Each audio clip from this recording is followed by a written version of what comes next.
अभी के समय में हमारा जो विदेश नीति है ना, बहुत ही नाजुक दौर से गुजर रहा है। कहीं कुछ हो जा रहा है, कहीं बांग्लादेश से हमारा रिश्ता एकदम ख़राब हो चुका है, नेपाल में अलगे तख्तापलट हो रहा है, और जो श्रीलंका है वो भी ख़राब है, पाकिस्तान से तो मैं दुश्मन ही है एक तरह से माना जाए तो। अब जा कर के मिडिल ईस्ट मेरा बहुत अपनापन था भारत से। बहुत बड़ी मात्रा में भारत के लोग मिडिल ईस्ट में जा कर के कमाते हैं, जैसे कि सऊदी अरब, कतर, दुबई, ये सब देशों में जाके कमा के अब बहुत बड़ी मात्रा में डॉलर भेजते हैं। अब यहाँ क्या हुआ है कि सऊदी अरब ने पाकिस्तान के साथ एक समझौता किया है नाटो टाइप।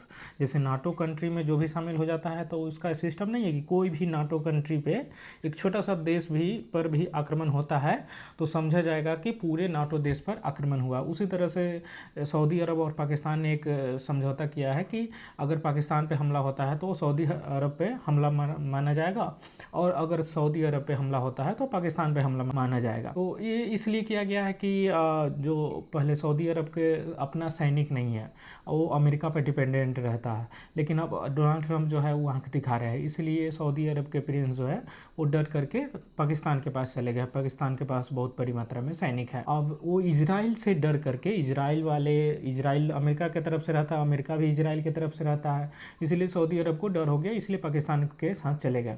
अब क्या हुआ है कि इजराइल वाला बार बार कतर पे हमला कर दे रहा है, तो कभी दुबई पे, तो कभी सऊदी अरब पे भी एक तरह से माना जाए तो आज न कल करेगा। लेकिन सऊदी अरब का भारत से कोई दुश्मनी नहीं है, लेकिन बात यह है कि पाकिस्तान से हर 6 महीने पे हमारा पटता नहीं है, मतलब हर 6 महीना पर कुछ ना कुछ होता ही रहता।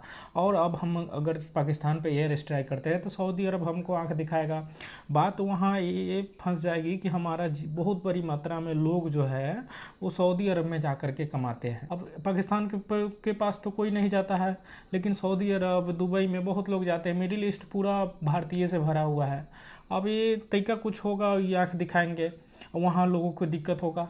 इसमें थोड़ा घबराहट, जयशंकर साहब को इस पर सोचना चाहिए कि ये साइन क्यों हुआ है। ये चाहते तो भारत के साथ भी कर सकते थे, लेकिन पता नहीं, अब मुस्लिम करके एक हो रहे हैं, तो ऐसा ही कुछ है। अब आगे देखिए क्या होता है।